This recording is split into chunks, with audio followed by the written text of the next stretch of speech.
Until you make the unconscious conscious, it will direct your life and you will call it fate. Carl Jung. You walk through your days as if on autopilot. The streets blur past, faces merge into a river of silent shadows, and yet you smile because everyone else is smiling. You laugh at jokes that barely touch you. You nod at conversations that don't matter. Inside, though, there is a quiet void, a hollow echo where your passions, your dreams, your purpose should be. You feel it in the pit of your stomach, a slow gnawing that whispers, something is missing. You scroll endlessly, chase fleeting pleasures, distract yourself with noise, but the emptiness follows. Every achievement, every accolade, every success feels like a mask pressed over your chest, suffocating, hiding the truth. You don't know who you really are, and this isn't rare. Most people live like ghosts in their own lives, believing that motion equals meaning, that busyness is proof of purpose. But motion without direction is like a river without a course. It erodes, it drowns, and eventually it leaves you stranded on a bank of questions you're too afraid to ask. Society has trained you to wear masks. From the moment you learn to speak, you are given roles. The obedient child, the high-achieving student, the diligent worker, the agreeable partner. Each role promises acceptance, status, approval. It tells you that if you look the part, act the part, perform the part, you will feel fulfilled. But fulfillment is not in the mask, it's beneath it. You learn to measure yourself by grades, promotions, social likes, the size of your apartment, the car you drive. Yet, when the applause fades, when the notifications go quiet, a question rises from your shadow: is this really me? The mask comforts you with the illusion of belonging, but it suffocates the self that is waiting quietly beneath layers of expectation, fear, and habit. Every day spent pretending, every compromise made to fit in, pulls you further from your own light. And what is the cost of ignoring that light? Anxiety gnaws at the edges of your mind. Restlessness wakes you in the night. You try to fill the void with food, alcohol, work, love, travel, but none of it reaches the depth that calls to you. It's in the small things, the irritability over minor inconveniences, the emptiness in a crowded room, the persistent low hum of dissatisfaction that you cannot name. You wake up on Mondays feeling trapped, not because your job is hard, but because your soul is unclaimed. Friends notice it. Family notices it. Sometimes you even notice it yourself in a mirror that reflects your performance, but not your essence. Avoidance becomes a cycle. The more you flee from the emptiness, the louder it calls. You tell yourself, "I'm too busy, I'll deal with it later," but later never comes. You cannot outsource your own life, and the cost of evasion is heavier than failure. The painful truth is simple, brutal, and urgent. Most people will drift through their lives without ever confronting who they truly are. They will settle for comfort over clarity, noise over silence, masks over faces. And yet, the fact that this truth stirs within you is proof you are alive, awake enough to notice. The void, the dissatisfaction, the shadow at the edge of your vision. They are not curses. They are invitations. They are signs that beneath the routine, beneath the expectations, beneath the fear, there exists a self that is waiting to be met. You do not need to chase happiness or external approval. You need to turn inward, to meet the quiet, to listen. You are not lost. You are beginning. Face the void, and you will find yourself. People will do anything, no matter how absurd, to avoid facing their own souls. Carl Jung. You seek comfort in routines, in scrolling feeds, in the endless hum of notifications. You tell yourself that work will keep you busy, friends will keep you company, Hobbies will keep you distracted. The coffee shop smells like security. The weekend plans taste like relief. But comfort without meaning is an empty flame. It warms, it flickers, it distracts, but it does not nourish. You binge another show, laugh at another meme, check your phone one more time. For a few hours you are safe. For a few hours the void seems silent. Yet, underneath, a quiet unease pulses, like a shadow brushing against your spine. You feel it when you lie awake at night, staring at the ceiling, your mind restless. The distraction was never the cure. It was camouflage. Every comfort that promises peace without truth is a trap, a velvet cage that lulls you into believing you are alive while your spirit waits, unmoved behind locked doors. You are not failing at life. You are failing to live it fully. And then there is the illusion of love. You chase it, crave it, cling to it as though it can fill the gaps the world cannot. You fall into relationships that promise connection, but demand masks. You meet someone, laugh at their jokes, nod at their opinions, and feel a warmth that feels like home. Yet, deep down, a part of you knows the shadow is still waiting. Yours, theirs, hidden beneath layers of compromise, fear, and expectation. You sacrifice pieces of yourself to belong. You adjust your dreams to fit theirs. You forgive what is unacceptable. You convince yourself this is love, but love that hides the self is not love. It is comfortable. It is a habit. It is a quiet conspiracy against your own individuation. You wonder why you still feel hollow, why arguments flare over nothing, why intimacy fades like mist in the morning. The relationships that keep you safe often keep you small. The world itself is another mirror of illusion.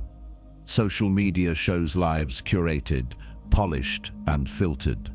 Instagram, TikTok, and the endless scroll whisper that everyone else is fulfilled, perfect, complete. You compare, you measure, you fall short, but only in comparison to reflections, not reality. You post the moments that make you appear happy, successful, confident, while the cracks remain hidden. You tell yourself, if only I looked like that, acted like that, achieved like that, I would be enough. But enoughness is not a number of likes or a weekend in Paris. It is the courage to face your truth, without filters, without pretension, without apology. The mirror shows you what you wish to see, not what you are. It seduces, it deceives, it distracts, and in those reflections, your authentic self waits silently, patient, unjudging, urging you to step away from illusions and meet reality as it is. These false comforts, false loves, and curated mirrors are not enemies. They are guides. They point to the places where your soul is hungry, where your shadow calls, where individuation begins. The discomfort, the longing, the unease, they are not punishments. They are signals. They are cracks in the illusion, openings into truth.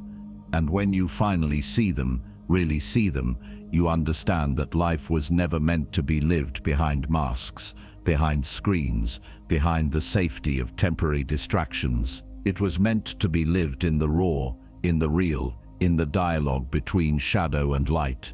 Step out of illusion, and your soul will greet you.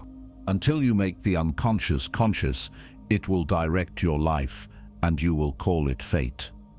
Carl Jung. You think you are making choices freely. You plan, you calculate, you strive, believing that each decision is yours alone.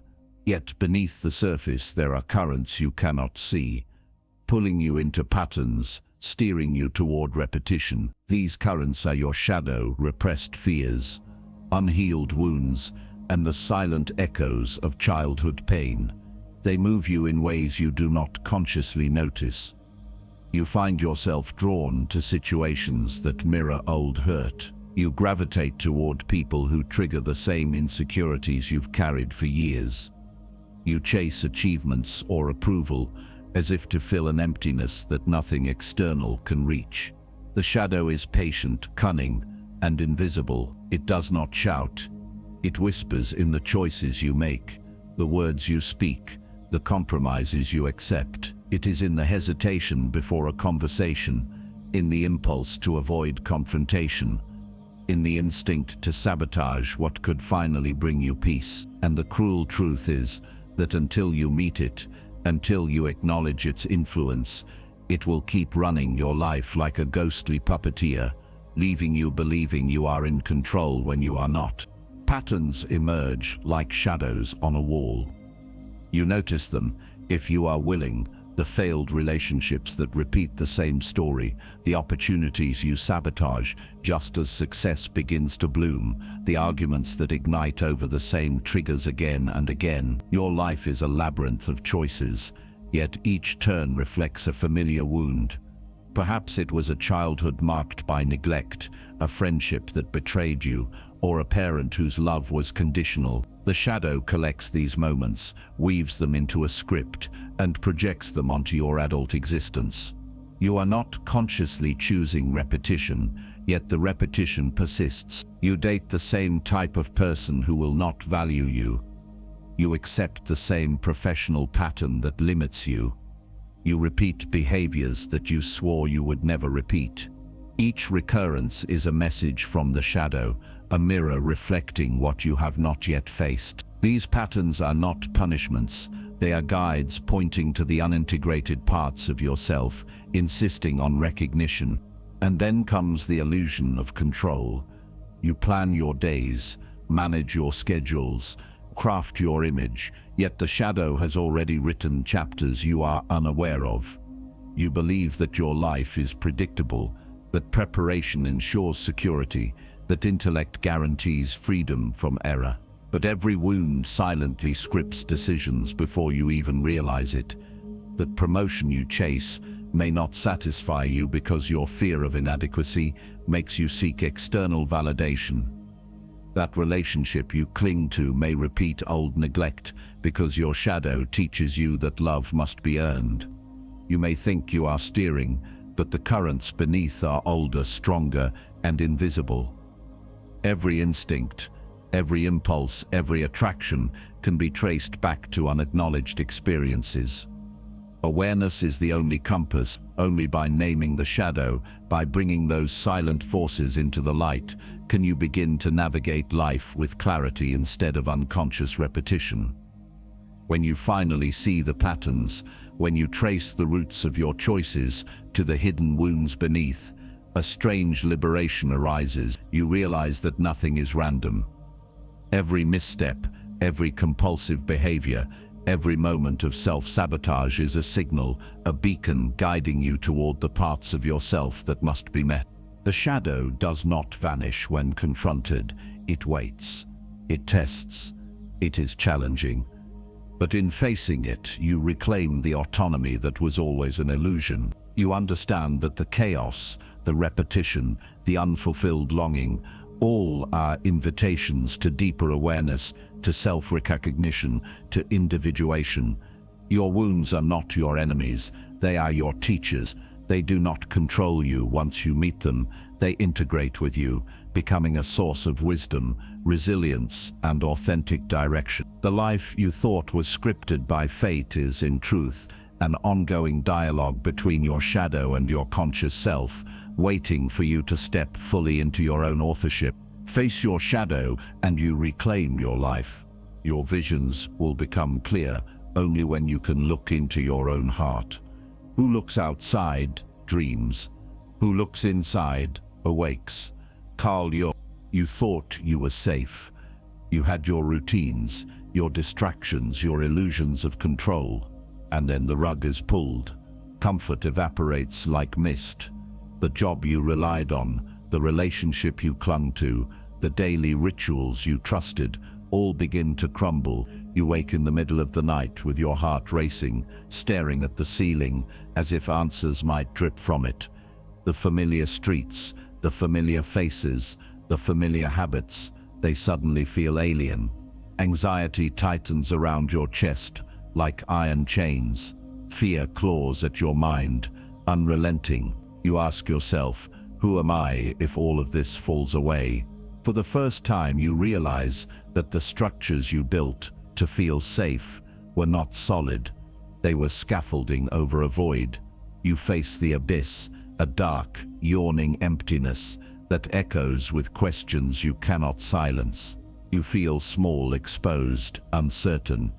And yet there is a strange honesty in this chaos, a brutal clarity that forces you to meet yourself, stripped of distraction, stripped of pretense, stripped of certainty. The self you once believed in fractures. You are no longer the obedient child, the efficient worker, the agreeable partner. Those masks peel away, revealing a fragmented interior where conflicting desires, unhealed wounds, and suppressed emotions collide. One part of you yearns for freedom, while another trembles with fear of abandonment.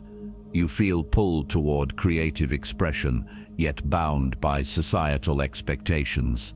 You crave intimacy, yet recoil from vulnerability.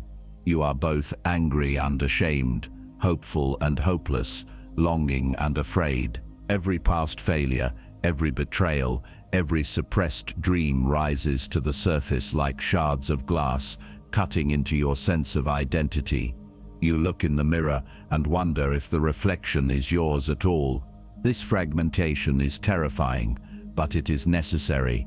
It is a signal that the false selves are dissolving, that the authentic self is stirring beneath the rubble. And then comes the descent before awakening. The collapse feels endless, yet it is preparing you. The storm of emotions, the dizzying uncertainty, the sleepless nights, they are the shadow working through you, like a forest fire clearing the undergrowth. The chaos destroys what is not essential, leaving fertile ground for new growth. Each tear, each pang of fear, each moment of despair is a message. Transformation is possible, but only if you survive the storm. You begin to sense that this disintegration is not punishment, it is initiation.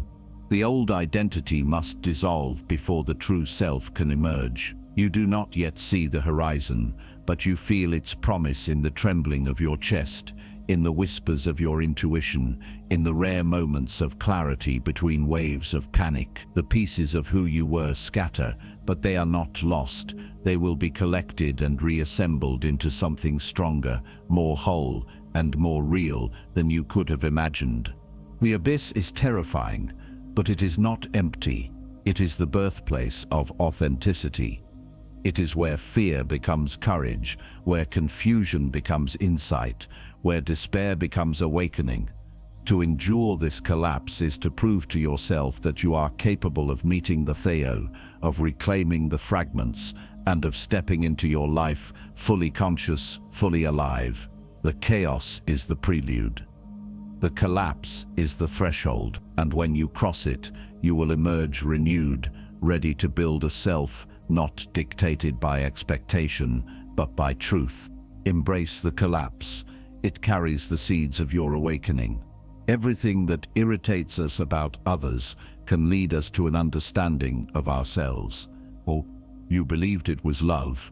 You trusted the warmth, the promises, the intimacy, and yet, in the quiet of your own room, you felt hollow. The arguments, the betrayals, the silent withdrawals, they were not punishments sent from the outside. They were mirrors reflecting parts of yourself you had not yet met. Every moment of hurt, every disappointment, every heartbreak carries a truth.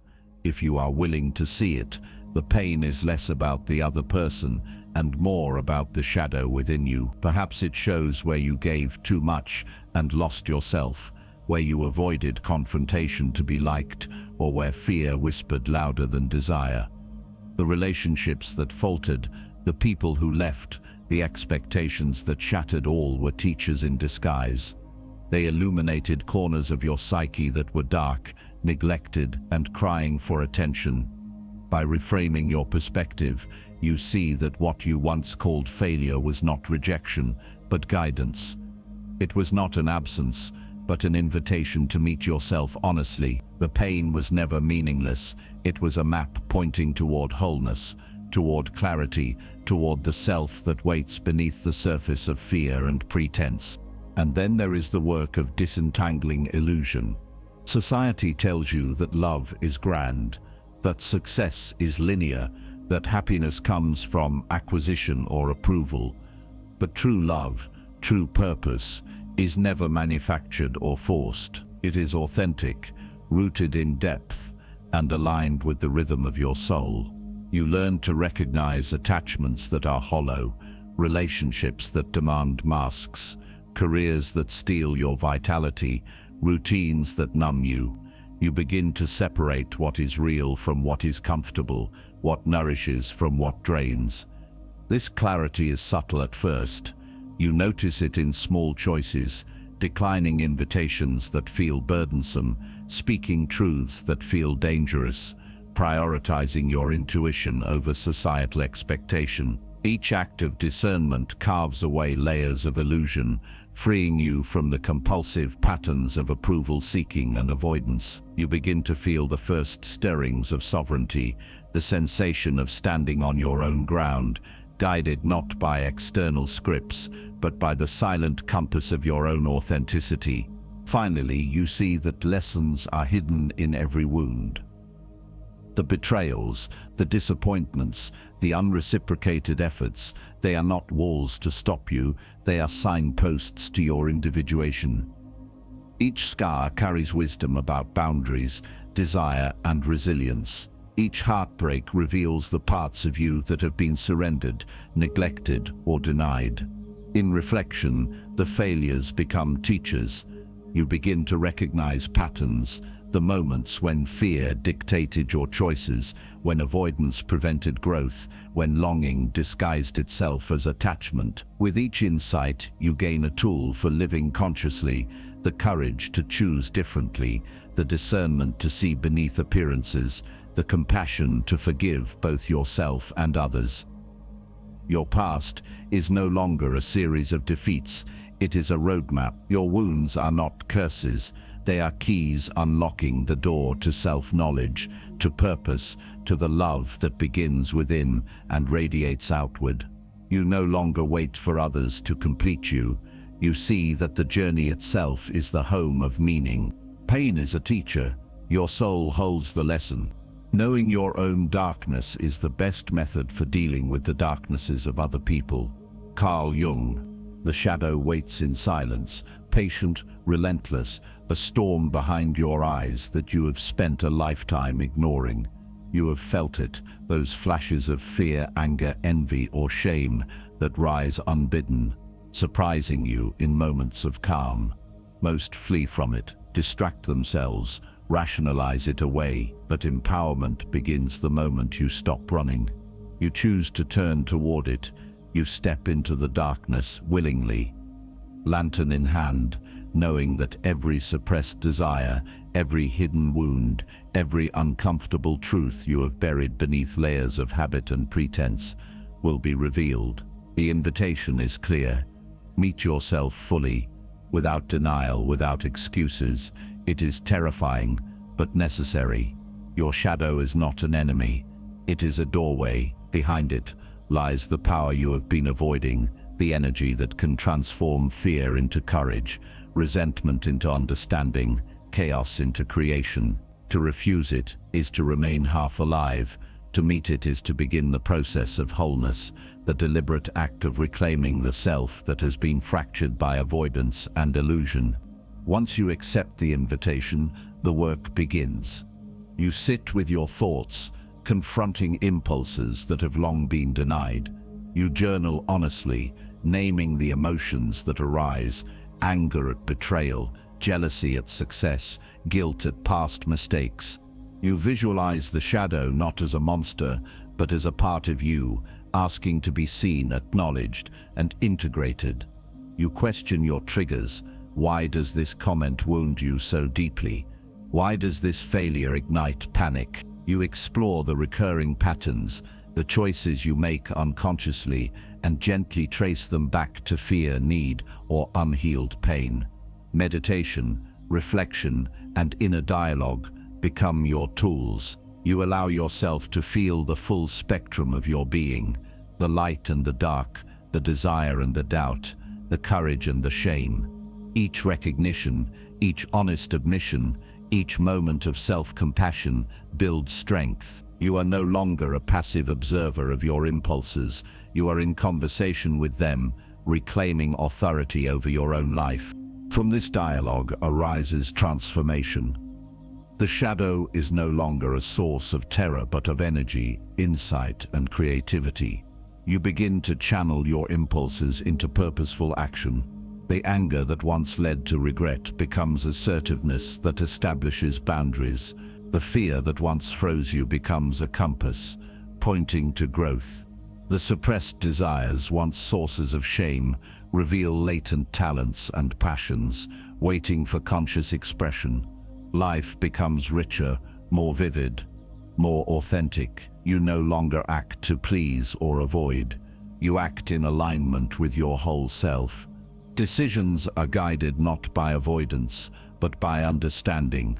Relationships deepen, work becomes meaningful, and moments of joy are amplified because they are no longer stolen by guilt or repression. Integration of the shadow transforms suffering into power, scarcity into creativity, chaos into clarity. You discover that the self you feared most holds the key to the life you were meant to live. Empowerment is not a gift. It is a practice, a confrontation, a courageous embrace of your own totality. By facing the shadow, you reclaim what was hidden, broken, or denied. You see that your wounds, your impulses, your darkness are not obstacles but raw materials for building authenticity. Individuation is no longer an abstract concept.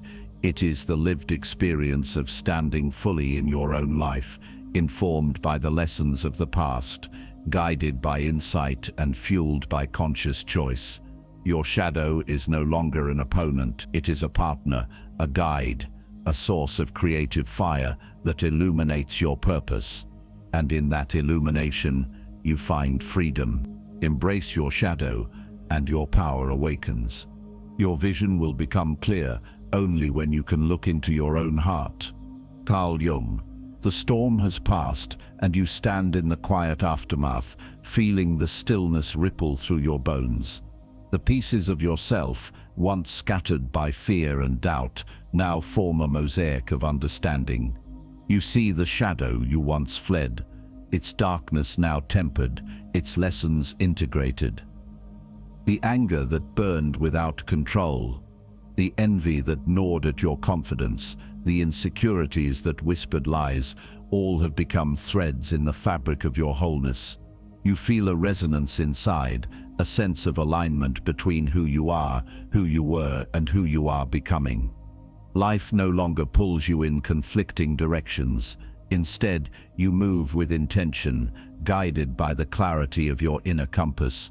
There is harmony in your reflection, a quiet strength that radiates from acceptance and self-knowledge. The chaos that once defined you has not disappeared, but you no longer fear it. You have learned that peace is not the absence of storms, it is the mastery of navigating them. With this wholeness comes choice. You begin to act deliberately, guided by truth rather than expectation. You notice the invitations, the decisions, the moments that demand attention, and you respond with awareness. You decline what drains you and embrace what nourishes you. You speak the truths that matter, even when they are uncomfortable. You pursue work, creativity, and relationships, not for approval, but for alignment with your values and passions. Each choice is a declaration of autonomy, a conscious act that affirms your sovereignty over your own life. The world may still impose its pressures, but you respond, not from fear, but from insight. The simple act of choosing consciously becomes a revolutionary practice, a daily commitment to living authentically. And yet, the journey continues. Individuation is not a destination. It is a path. Shadows will re-emerge, challenges will arise, and uncertainty will persist. But each step forward strengthens your resilience and deepens your understanding. With every moment of self-reflection, every choice made from clarity, you expand the domain of freedom within yourself. You learn that purpose is not a singular achievement, but a living, evolving expression of your being. Each day offers a chance to refine your alignment, to integrate what was hidden, to act with courage and compassion. In this ongoing dance between shadow and light, chaos and peace, you find a rhythm uniquely your own. You are no longer at the mercy of external forces. You are an agent of your own life, consciously shaping your experience, finding meaning in both triumph and trial. The peace you cultivate is not fragile. It is born of insight, courage, and the unwavering choice to stand fully in your truth. And in this truth, you realize the power to live purposefully has always been within you, waiting for your recognition. Choose your peace, and you create your life.